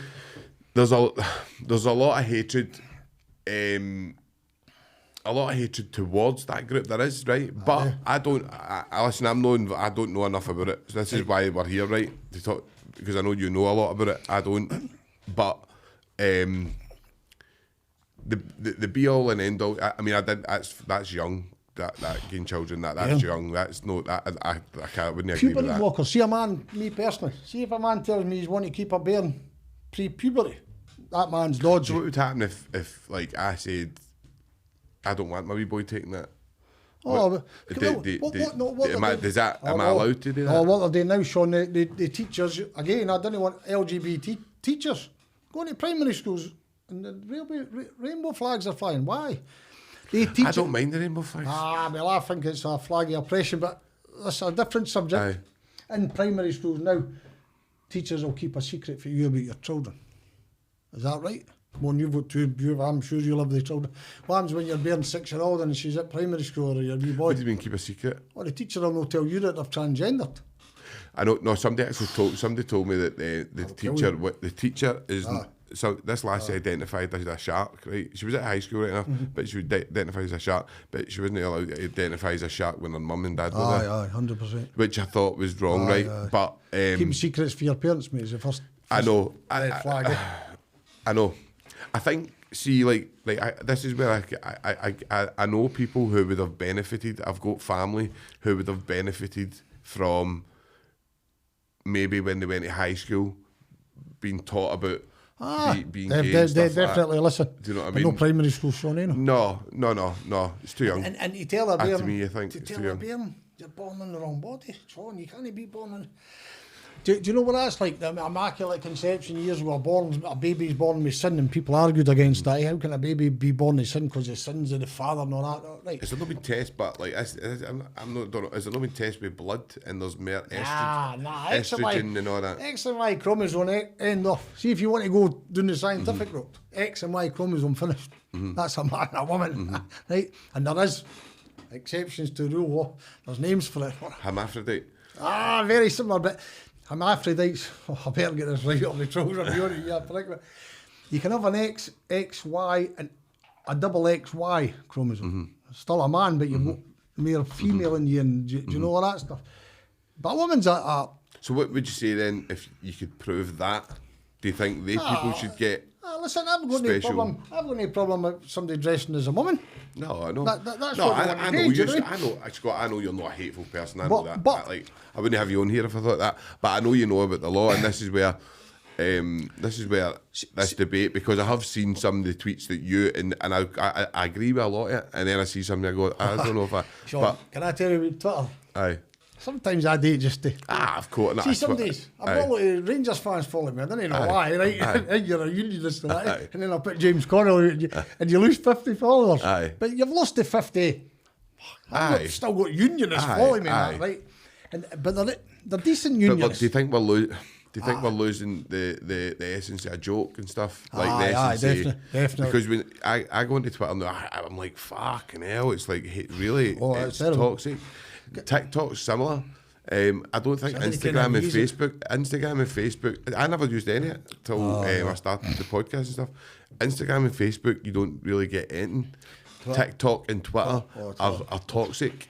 And I think that, so again, I don't know if that would be something like, it seems to me that it's technology, social media and that, and the technology's running faster than we can... then we can change our mind, because you can't. Do you know what I'm talking about? Like, see, years ago, half of the folk that were giving you abuse on Twitter, they'd be behind your windows in the scheme, eh?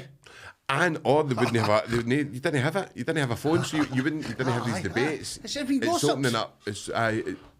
See, Twitter. I get trolled, eh? Aye. Because I've seen it. Listen, you shouldn't become immune to that, but I've certainly become immune. I give them abuse. No, I've had my fair share of trolling. Do you know what I mean? But most of them hide behind. I know.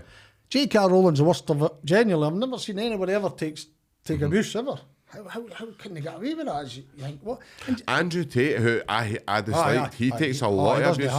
A lot of abuse. He doesn't half. Listen, I'm not a great love on that. Shag 50 woman, I'm a man and that. Have you seen him in a kickboxing? Tommy Robinson's another one that I don't like. I dislike the guy, but a lot of abuse. He gets a lot. Listen, I give him respect in some ways. I don't like his politics, and because he's now pro-Israel and getting paid. He's not. He's a football casual. If you come up, you'll get smashed. I actually said, like, Tommy Robinson is saying, I don't care if you call me a Zionist. I don't think Tommy Robinson would have ever read the Quran or the Bible. Or the Torah? The Torah. I don't think he'd have read any of that stuff. And to be having these views and to challenge theologists and stuff, you need to know your stuff. You can't just come out and go. Okay, but I'd admire him for sure. I didn't admire him, sorry, that's maybe no right word, but I genuinely admire anybody that stands up here. whether it's right or wrong, and the abuse and all that it takes, see? I know, he does. And he's an easy target, see, for your trolls and that. He's an easy target for it. And the left wing, I'm the left wing or right wing, I'm a son of a communist, right? And they call I'm you definitely left wing. I'm a socialist. I'm a believer I'm a socialist. But left wing nowadays is Peter Tatchell to me, pal. That's so bad to me. I think there's room for some. We've spoken about it loads of times. We've had loads of people in here, but I'm a left wing, and I had Tommy Sheridan on here. I love Tommy's politics, and I think Tommy's politics are good. I think if you look at some of the stuff Castro done, it's good. Then you look at some of the stuff that the capitalists done, and it's amazing. There's room for why are we so divided? This is the whole thing. That why we've got so many clever people out there that could have society running quite quickly. The hate crime bill is one of the most divisive things I've seen in society. This is why we're doing this podcast. It's I don't understand it.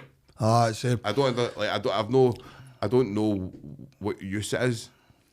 That's what, because breach of the peace covers everything, and especially if I called you any name like today with your sexuality, religion, or anything, I'm getting done with it under a breach. A racial all I had to do was add a couple of things to it. I was in jail with guys that were done with racial breaches. Just add it to it.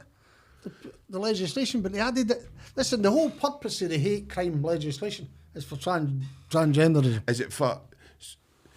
Is it to protect people that? I don't know. I think it's to force an ideology upon us. Aye. That's my opinion, you know. And it's not a good ideology. I'm not having a go here at people, you know. Listen, LGBT are split down the middle, because you have to try and guess how many isn't it? The biggest opponents is transgender, is lesbians, because you shouldn't have laughed at it. Me and you sitting dressed like this. Aye. I'm a lesbian. Aye. And please don't tell me I'm not a lesbian, because I'm going to do you for a hate crime. I'm a lesbian, I've got a beard, and I'm wearing man's clothes, but man's clothes doesn't mean nothing because it's stereotypical. So a guy identifying as a woman, still with a penis and all that, calls himself a lesbian, his own lesbian fucking websites and that. And lesbians are saying, I'm not into men with cocks, I'm into women. Aye. They're now transphobic, mate. The biggest opponents of this, generally speaking, well, Joanna Cherry. Aye. Joanna Cherry's a lesbian, eh? Aye. And fucking that's what she does, but I'm a lesbian. But she tells you that she can't be attracted to a man with a penis, which is fine, fair play. These hate crime bills are going to stop that. You can't then, some guy sitting over there telling you he's a lesbian and he's got a big beard and a...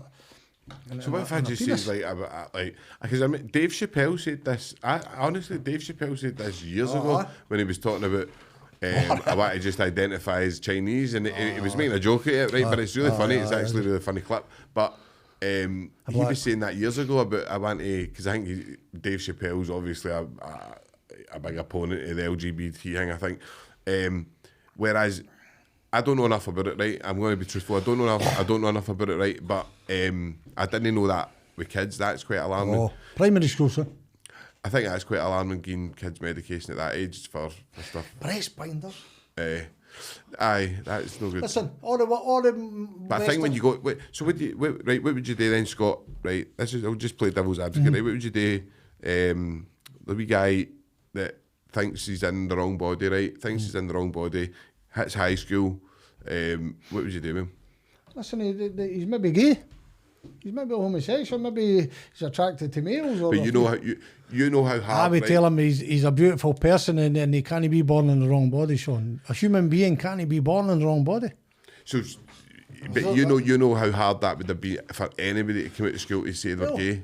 How hard that would be. No, definitely. But can what I say? It'd probably be easier to be gay than transgender, right? And I'm 58. Again, I'm not looking at that. But there was no transgender when I was a kid. No, I'm the same. I don't know enough. It's been indoctrinated. Sean, listen, society gets shaped by, and we're getting shaped by. I hate saying it. LGBT Stonewall. Please Google Stonewall. It's the most powerful lobby group there is. They're shaping our society. Now, when I was a kid, there was plenty of tomboys. Lassies that played football with you. The lassie, I'm not going to name her, she used to plagiarism. At school, she was a tomboy. She was brilliant in athletics. If you got cheeky, she used to boot fuck you. Right?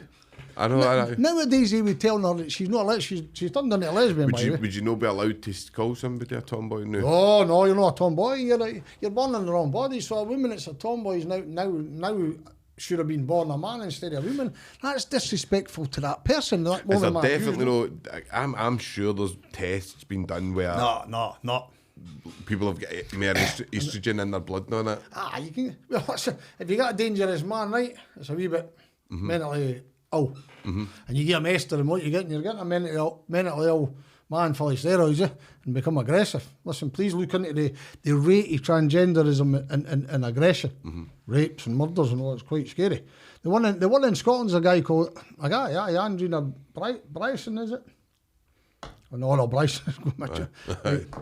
What's his name? A wee rapist anyway. He now wears nail polish and all that. He's at court with the pink, the lycra and all, right? He's got fucking shown through the trousers and he's getting sent to Unveiled, and that's what's. No, I don't like that. That's nuts. John C in the jail. Do you know how people convert to Islam to get better food? I have to tell them, just say you're a woman. What do you mean, Scott? I thought I was right. I don't know. I think what would you do then if half the boys in the jail said that? Well, you'd have to go to Unveiled. Surely no. I hope everybody's listening. Instead of saying you're a Muslim. I know there's guys in Cottonville, transgender people. I know there's transgender people in Cottonville, right? Yeah. Which I totally disagree with, right? I think you're a poor woman. Oh no, I think, and by the way, I've spoke to lassies. That's what I'm saying. I've spoke to lassies who hate it. They don't like it. So yeah, what about that lassie then? She's a man. Says I hate him being here. I'm offended at this. Tough.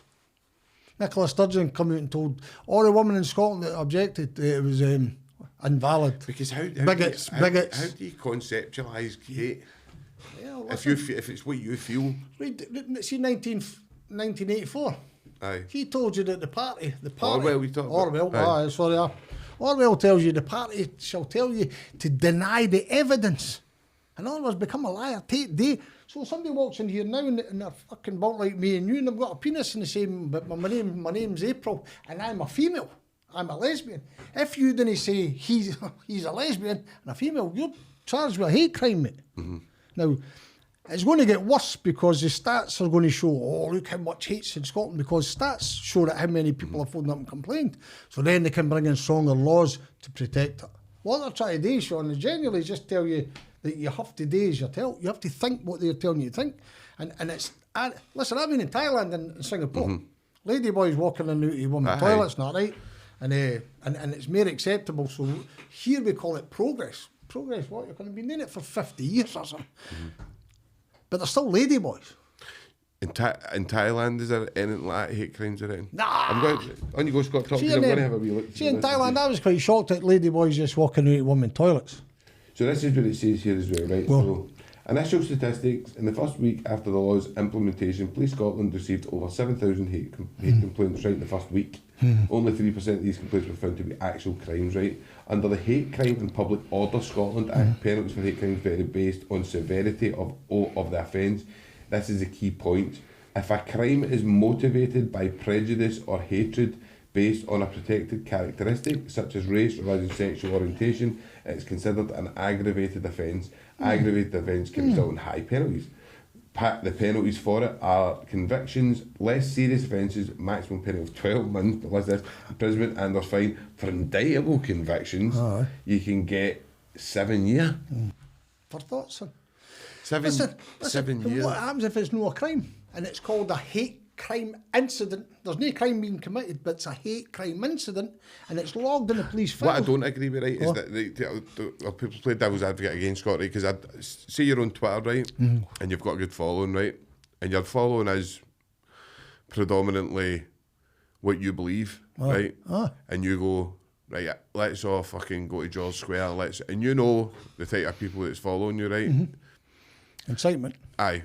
I don't think you should be allowed to do that. I don't think you should peaceful protest all day long. But if you knowingly incite, and you can kind of prove that, I don't know. It's like I might be wrong, right? But I don't think you should be able to incite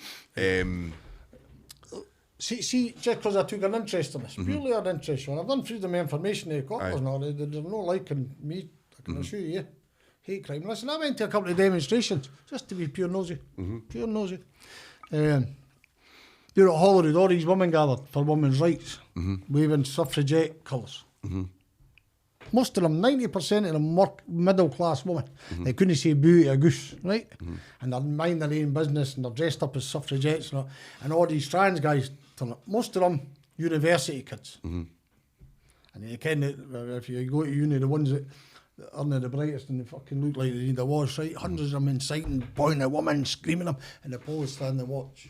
Now, I was quite taken aback by that. Now, a couple of weeks ago, a few weeks ago. So the suffragettes, obviously, who fought for women's rights. So there's now women like Joanna Cherry. She's the leading figure, her and J.K.R. Rowling, but there's hundreds of women. Google the protests at Holyrood, at the Parliament.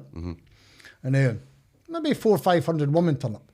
I go down to be nosy, take the dog a walk aside for a seat. And they're all middle class, Sean. They're no saying beauty a goose. Aye. They're singing and dancing and wearing costumes. Well, suffragetting should be celebrated. Well, now you've got 50 or 60 trans activists, right? Mostly men, not all men, but big butchered lesbians as well that they hate LG, and they're screaming at these women. Abusively? Heavy duty, mate. Now, why? Because they're screaming, because all these women didn't want men in their spaces. So if I'm a woman... basically saying because the suffragettes fought so much for women's rights. And women's rights are now being eroded. I'm a chauvinist, and I say that openly. Right? I know. Listen, imagine being a woman. We're going back into the rape crisis centre, right? But this is how bad it is, Sean. The rape crisis centre, we're going in for juryless trials, right? But there's a rape crisis centre in Edinburgh, right? It's where you go and report hate crimes. I keep doing that because a lot of shite, there's no hate crime. But you can go to the rape centre and say, this man, Sean Told, says there's a man's a man and a woman can't be a man and all. You can report it and the police will, a hate crime incident. So you can't get charged, or the police didn't even visit you, but they're taking a note of your name as being a hateful person, right? So anyway, the rape crisis centre, this is how bad it is for women right now. And I'm not I'm a chauvinist, I'm a man's man, and I think men should have their own spaces and fucking women get away for football. Aye. But a rape crisis centre in Edinburgh, a man applied for a job, for a woman-only job, right? He's an Indian man. I first seen this man in Stirling years ago, dressed as a woman. He wears a skirt. He's a trans. He's not got a gender recognition certificate or nothing. But he applies to a rape crisis centre in Edinburgh for a woman-only job, and he gets it. Then people say, you shouldn't be there, that's for women only, mate. He says, nah, they're just bigots. The women are saying, but listen, I've been raped and I need assistance here. Well, if you need assistance, you'll not be getting assistance here unless you reshape your trauma. Women as a sex class are being eroded for privileged men. Now, that's simplifying, I suppose, and people say I'm hateful saying this. If a woman goes into a toilet, Sean, and I walk into a pub and I don't want to use a female toilet, and I don't want to use a male toilet. I can walk into a female toilet with your wife and bairns in that toilet. Certain pubs you would get battered after women if you walked into a See, if you object, say I'm sitting here, my wife walks in here and there's a guy walks in here and he's dressed, he's got lipstick on, just so we can, he's got lipstick on, but he's just dressed the same as us, and he's got lipstick on he doesn't need lipstick, but we'll just give him that. And he walks into a women's toilet. For me to stop him, here pal, where are you going? And my wife's in there. I'm getting charged with hate crime. Because my perception of him is all wrong. He's claiming he's a woman and I'm seeing a fucking man walking in a toilet beside my wife. I'm getting charged with a hate crime. They're eroding women. I'm not here to defend women. Below on this, genuinely, listen. When you've got liberals like Joanna Cherry, a lesbian, that's what she talks about. I didn't like him slagging her, but lesbian, women's rights, fucking feminism. When women like that are talking that they're being eroded, there's something wrong, eh? Do you know what I mean? They're no hateful, they're no women that... Listen, I once asked my... Who's the big hitters for the LGBT community? Stonewall. Who's the kind of people that, I don't know, like who's the people that are... Sean, she's the biggest advocate for LGBT in my generation. Aye. There's a man called Peter Tatchell. Do you know who I mean? No. Peter Tatchell, please Google him. He's never off the telly. LGBT champion, this and fucking, he's in school shouting about equal rights. He's a paedophile. He's wanting sex with 9-year-old bairns. He's written pieces in legislation about, oh, listen, I've spoken to men who had sex with 9-year-old boys and it really didn't traumatise him. But he's still on the telly. And he's one of the biggest hitters, Peter Tatchell. Please, I ask your viewers to Google him. I have to start waking up to it. Transgenderism is an erosion of women's rights, mate. And I'm genuinely not a feminist. I genuinely think men should have been left to football and all that, Sean. You know, men need spaces, The garden shed, men shed. I don't agree with you on that, but I know. I don't mean that. I'm only good. Do you know what I mean? Quality, and I'll tell you why. But there's certain things like when I came out of prison, Fiona looked after me for ages. Oh, I can imagine, like, mate. I can imagine. Financially, 100%. I can imagine. She was a breadwinner. I wouldn't have MD talking bad about her that way. As in, she was the breadwinner of my family, and I know other women that do that. Other one. Listen, I admire them for it, so that's why I stick up for them. If my mother's I've never told many people. I'll tell you, my mother had a massive brain hemorrhage 25 years ago, so she sits like this. 24 care, The carers come in the morning, wash her and fucking bath her and put her clothes when they come back at night and help her. If my mother, I think she's entitled to this, by the way, my mother wants female-only care, Would you agree with that? Aye. Nah, that's a hate crime, mate. Because if a man decides he's now a woman and he wants to walk in and fucking wash and bath my mother and see her naked or not, I can't say, here, pal, where you go and you're a man. He say, no, I'm not, I'm a woman. And he's entitled to go in and wash my mother. Well, Sean, it's just, listen. Are they even looking at, like, different generations? Nah. And a lot of people do pull you for it. It's a generational thing. You're old people and you're past your best and all that. You know, that's what they give you. And it's an erosion of women's rights. I didn't like saying that. No, it's just like I'm so living let live. Honestly, like I'm so like that way when it comes to that kind of stuff. And but I don't a breach of the peace is, as we spoke, it's massively. It's the spectrum is huge. I don't really get. And obviously you're saying is an ideal. And I have read books like Machiavelli and other people who show you this is how you divide and conquer. And conquer the bottom class is always get them to fight against each other. Listen, I'm pretty tolerant. I'm not being all vulgar laugh at that, but I don't care what you are. Where I've been in my life. I've been in Thailand and that, and fucking Singapore. Aye. I wouldn't care. As long as you're not hunting bears and animals, so do what you want. But this isn't about a man's rights to dress as a woman and claim to be a woman. This is a road in a woman. Where does it... where it comes to, when does one person's right override other I know, others? that's what it is. And that's where women are fit. Listen, they're now arguing in hospitals. Think about it, you're in for care. And you've got a man washing.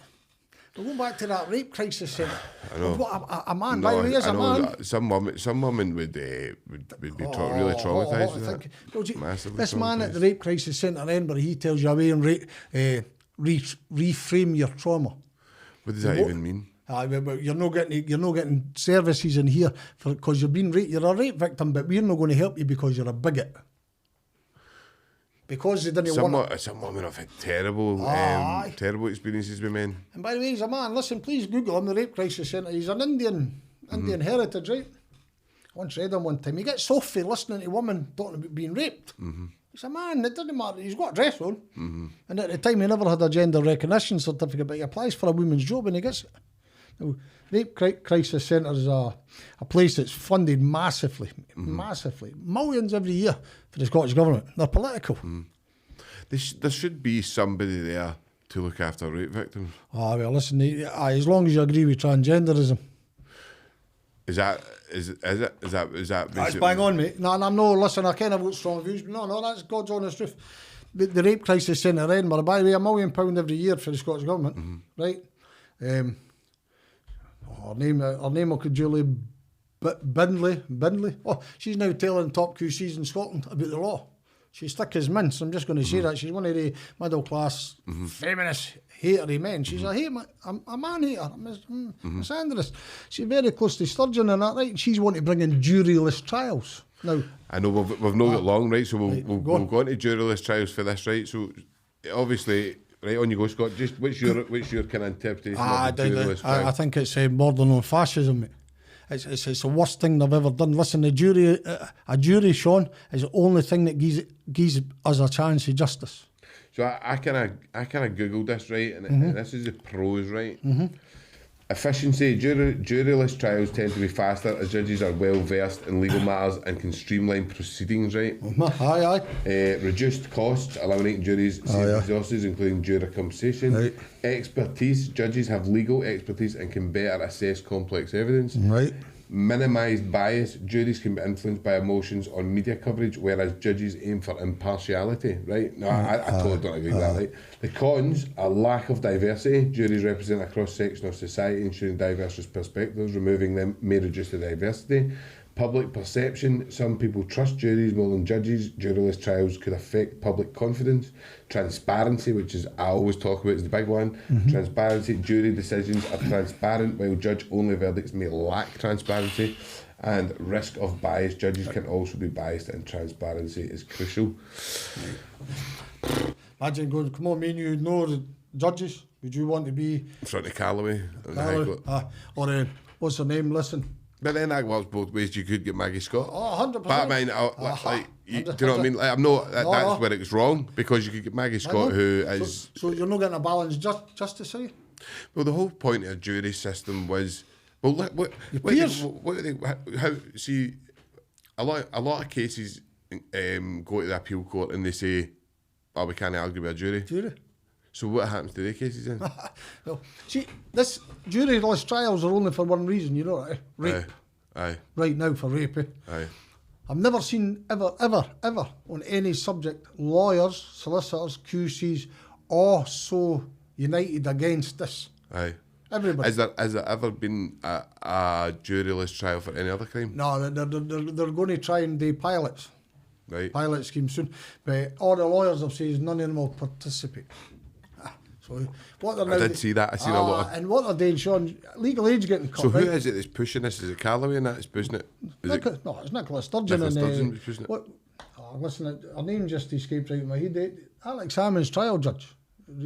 You're basically going on to like at the Hague and stuff, and there's like 5 judges there, and I do know what I'm talking about. It's like Roman times when you go in front of the... So here's a jury, 100%. You know what I mean? Read the Quran. The Quran tells you should never even take a woman's word unless they're seeing them, because women tell lies. That's the Quran, no me. No. This is to do with rapes, because the reporting of rape has got a very low statistic of conviction. Now that can be for a lot of things. Rape, generally speaking, is a personal thing, and one on one. So it's one person's word against another, right? So it's very hard to get to the crown, because there's no sufficient evidence. That's because of the law. So Julie Brindley, her name is, for the Rape Crisis Centre. She's one of the most hateful women I've ever seen in my life. She hates men. This is ought to do with, but this is, Alex Salmon trial was the biggest, man accused all these women all accused her. So what they want to do is do away with a jury and just go before a judge, and not based on the measurement of the evidence that everybody else is faced with. Does that make sense? So, like, obviously, the pros for me on that, right? They're not even pros. There's not any pros. It's all about money.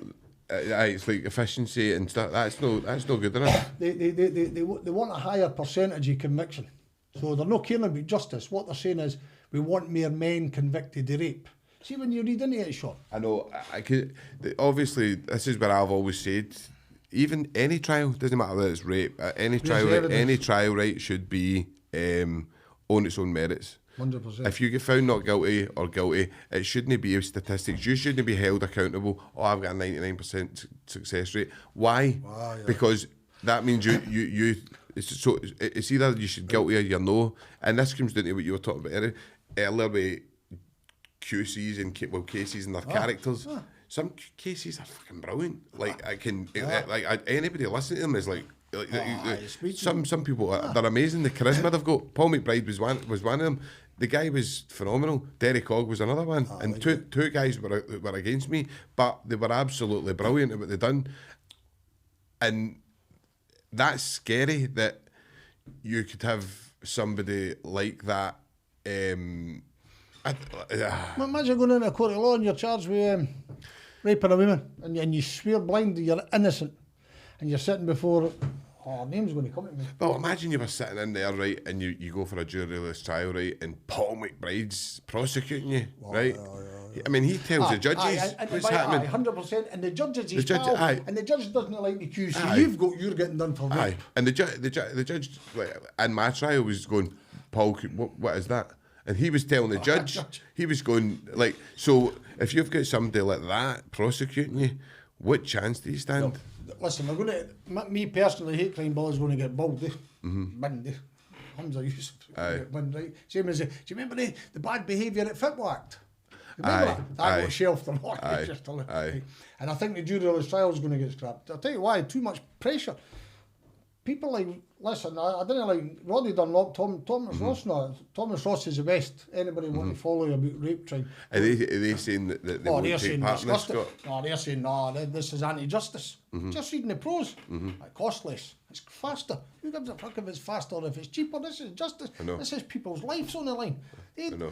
Her at the Rape Crisis Centre, Julia Brindley, right?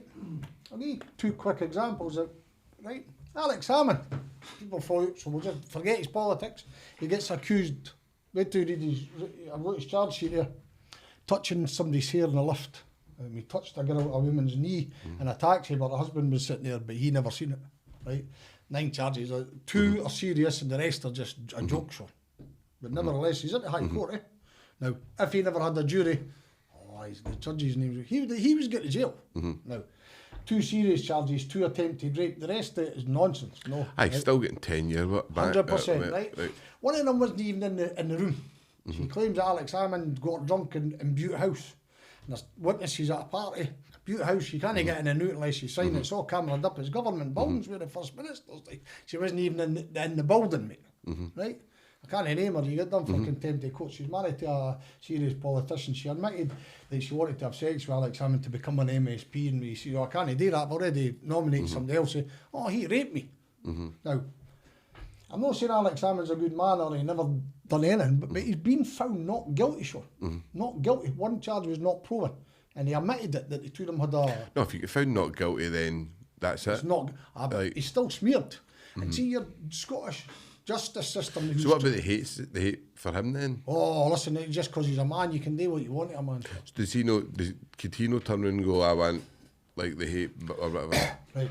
Oh, he's taking me to court. There's a court case coming up in the next 4 weeks. It's not finished. It's not finished. So I'm just taking him to court. But the example here I want to give you is witness H. She's not even in the building. She's not even in the building, Sean. People. No, it's dangerous. You need. She is now anonymous. Do you get me? Nobody knows her. Everybody knows who she is, but you can't say it. You get 18 months. Craig Murray wrote a piece and they gave him 18 months, right? So witness H is now running about Alex Hammond's a beast, and she constantly through the Rape Crisis Centre playing the victim. She wasn't even in the building when it happened. Alex Hammond's been getting smeared now for 5 years. He's innocent. He's all charges. I don't know enough about it, Scott. Honestly, it's like I'm not. Right. It's hard to go to the High Court in my eyes and get off with all that. But see when you do, Sean, and you've been acquitted. No, that's it. Right. It is. So he's never been allowed to be acquitted. You should surely be able to use the hate crime then. Another way. That's going to come. But listen, Scott, we're coming to the end, right? And we need to get you back on to kind of talk about something again, because you could go on all day about it. But I'll give you the last kind of. So,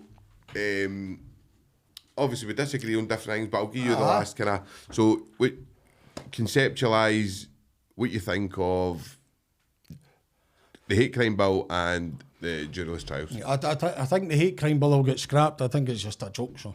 I don't think the intention of it isn't bad. It's pretty good. Do you know, like to protect people. We can't legislate for ignorance, right? But I think the way it's been put together and the Hums are useless. He is useless. He had 3 years or something to do this, and as a legal perspective, looking at it, it's just a joke. And when you get the top QCs in Scotland telling you it's a joke, you should listen. It's not ignorant. Your juryless trials, Sean, I think that's the road to fascism, mate. Imagine the only hope that people like us, that have no millions of pounds that can influence, shall we say, the proceedings, the only hope that people like us have got is a jury. And if you take that jury away, I think we've got nothing, mate. They're just railroaders. Any woman who wants rid of you, just say Sean Toll done bad things to me. And then put you before a woman judge, and as you say, Paul McBride prosecuting you, or Alan Timmel prosecuting you. I know. Do you get me? I know, even Dorothy Bain, she's good, but it's just like, I know, it's dangerous, but listen, Scott, it's been absolutely brilliant having you on. Fabulous conversation. Good to see you. Always, thank you. Cheers. Cheers. Right, cheers.